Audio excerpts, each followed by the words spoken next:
Agora a gente muda de tema. Vamos falar sobre a Secretaria de Saúde, né, aqui de Minas Gerais, que discute novos fluxos para o acompanhamento da Covid-19. Gestores e técnicos, né, estaduais se reuniram em simpósio para determinar como será o manejo de rotina da doença após a Organização Mundial da Saúde decretar o fim, né, da emergência. Lembrando que a vacinação continua sendo a principal forma de prevenção. E para conversar com a gente, né, ao vivo sobre este tema, está na ponta da linha, né, na verdade por Skype, quem nos acompanha na nossa live no YouTube pode conferir, a Superintendente de Vigilância Epidemiológica da Secretaria Estadual de Saúde, Jaqueline Silva de Oliveira, a quem eu dou um bom dia e já desde já agradeço pela disponibilidade. Jaqueline, é um prazer tê-la aqui na Band News. Bom dia, também é um prazer, né, estar aqui para falar um pouco sobre a Covid hoje com vocês. Jaqueline, vamos lá então, né? Como é que tá? Quais são esses novos fluxos aí de acompanhamento, né, da Covid, definidos aí pela pasta, pela SES, né, após a OMS decretar o fim, né, da emergência? Quais seriam as mudanças, as principais alterações? Conta pra gente, por favor.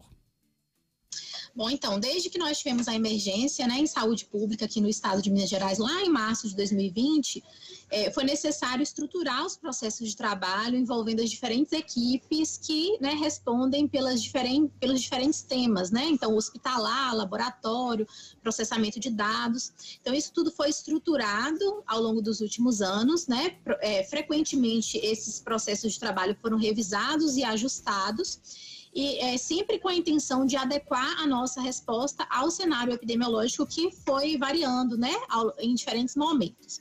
Então, agora, a gente tem um cenário de estabilidade e a gente consegue, então, absorver a Covid como conteúdo programático de rotina na vigilância epidemiológica. Então, isso acontece semelhante a outras doenças, como a dengue, né, a chikungunya, as arboviroses, que hoje também, né, são respondidas aí com uma certa programação gerenciado por uma área técnica. Então, os processos de trabalho, eles que foram estruturados anteriormente, em sua integralidade, eles vão permanecer transversais, a gente permanece tendo a atuação conjunta, né, das áreas técnicas que eu falei anteriormente, para garantir, né, que os dados sejam processados e sejam divulgados em determinada periodicidade. Só que hoje a gente vai ter uma área técnica na vigilância epidemiológica que vai coordenar todas essas ações de resposta. Então, a Covid, ela vai ser coordenada por essa área junto ao Comitê Estadual de Monitoramento da Covid, que vai ser um grupo, né, intersetorial, formado aí pelas diferentes frentes de trabalho, que vai ter um caráter consultivo a fim de subsidiar a tomada de decisão. Ô, Jaqueline, quem fala é Murilo.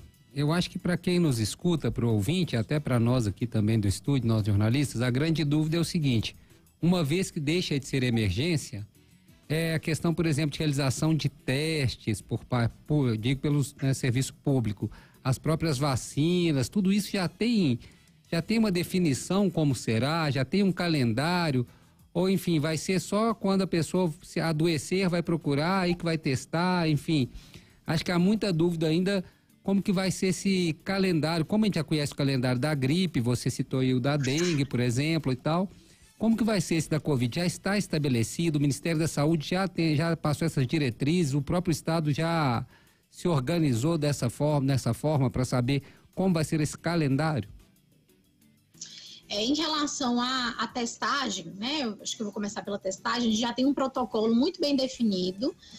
Agora, né, a partir dessa estruturação para a área técnica, a gente vai revisar esses protocolos. E aí entra também a parte da vacinação. Né? A gente está, em relação a outros estados, se adiantando, né, nesse processo de organização. Então, a gente já inicia essa discussão. Por isso, né, a nossa intenção é centralizar numa área técnica que vai coordenar essas ações, para que agora, a partir desse momento, a gente faça uma revisão de todos os fluxos de trabalho que foram implantados anteriormente. Então, a gente vai aí, né, revisar alguns fluxos. Então, a questão da vacinação é uma das pautas que vai ser discutida, né, junto ao Ministério da Saúde, mas para outras situações como fluxo de internação hospitalar, fluxo de testagem, a gente já tem isso muito bem definido. Superintendente de Vigilância Epidemiológica, né, da Secretaria Estadual de Saúde, a Jaqueline Silva de Oliveira, você citou aí os passos, os planejamentos, né, o que muda, e na prática, na verdade, ali na ponta, para o paciente, a situação melhora, uma vez que a gente pode dizer que as ferramentas deixam de ser focadas para uma questão apenas, né? E é distribuídas. De forma prática, os pacientes eles não terão nenhum impacto, né, negativo em relação a essa alteração de estrutura, porque todos os processos de trabalho eles já foram construídos anteriormente, né? Então agora a gente passa aí por um cenário de estabilidade, onde, né, eventualmente a gente vai revisar esses processos de acordo com o cenário epidemiológico mesmo. Então, de forma prática, os pacientes não têm nenhum impacto, não sofrem nenhuma mudança negativa.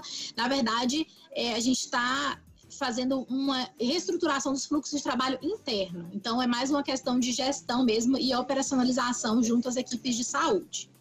Ô Jaqueline, para a gente encerrar, com relação à vacinação, né, o Murilo perguntou aí sobre o calendário, a gente já sabe agora, tem a bivalente, né, contra a Covid-19.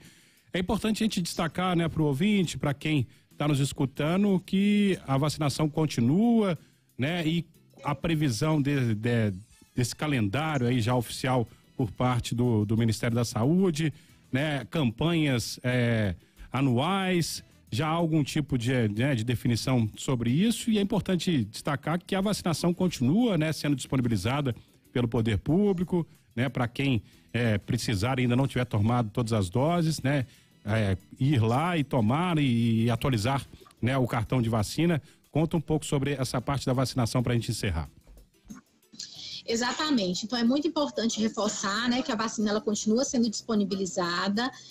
Nós temos ainda uma baixa cobertura vacinal nas crianças, principalmente, né, crianças e adolescentes. E a gente tem aí programado junto ao Ministério da Saúde uma campanha multivacinação que vai ocorrer no próximo semestre, em outubro, aqui em Minas Gerais. Vai acontecer em todo o território nacional, mas aqui em Minas em outubro.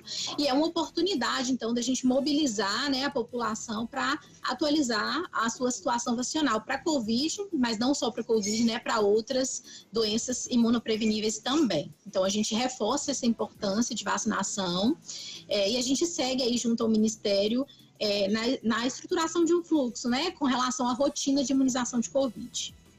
Jaqueline, agora para encerrar mesmo, me veio aqui um tema na cabeça, uma curiosidade, na verdade, como é que vocês, né, profissionais, né, da área, saem, né, depois destes mais de 2 anos aí, né, de trabalho difícil, árduo, né, principalmente lá no início de 2020, passando por 2021, né, a expertise retirada, né, disso tudo, né, de viver uma pandemia, coisa que com certeza ninguém ainda havia passado por isso, né? Como é que vocês, profissionais da saúde, né, dessa área tão importante, uma pasta tão importante, né, para o cidadão, saem depois disso tudo, né, saem mais fortalecidos e, claro, uma vivência profissional ainda maior, né? O que você pode dizer sobre isso? Com certeza, sim, muito mais fortalecidos, né? A pandemia foi extremamente desafiadora, né, para todos nós. A gente foi aprendendo a lidar, né, com a situação de emergência nunca vista antes, né, nunca vivenciada. Então, mesmo aqueles profissionais mais experientes, né, tiveram esse desafio de enfrentar esse momento, e foi uma construção muito coletiva. Então, durante o simpósio integrado que a gente teve aqui, né, internamente, a gente pôde reunir todas essas pessoas, compartilhar essas experiências, que de fato, assim, foi um momento muito desafiador, mas saímos fortes, né, e gratos pela oportunidade de ter contribuído e, né, resistido à emergência, né? Alguns colegas, né, não resistiram, infelizmente, mas a gente segue aí com esse espírito, né, de fortaleza e luta, porque a gente tem muitas outras coisas ainda também a enfrentar, mas claro que o enfrentamento da Covid trouxe muita experiência e, né, fortaleceu toda a equipe como um todo. Sem dúvida. Conversamos com a Superintendente de Vigilância Epidemiológica da Secretaria Estadual de Saúde aqui de Minas, Jaqueline Silva de Oliveira, que falou um pouco, né, sobre as ações, agora o manejo de rotina da Covid-19 após a OMS decretar o fim da emergência. Jaqueline, mais uma vez, obrigado pela disponibilidade e parabéns aí pelo trabalho desenvolvido por vocês na SES. Obrigada.